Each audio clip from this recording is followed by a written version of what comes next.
Assalamu alaikum wa rahmatullah.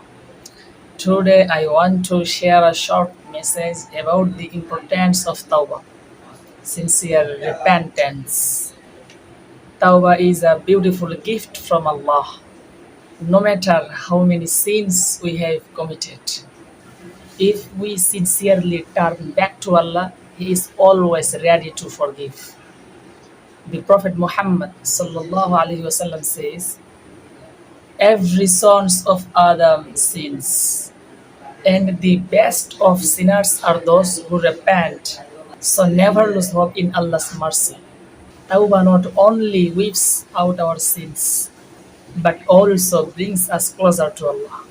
So let's make Tawbah a daily part of our lives. May Allah accept our repentance and keep our hearts firm on His path. If you found this reminder beneficial, don't forget to share it. Jazakumullahu khairan. Assalamu alaikum wa rahmatullah.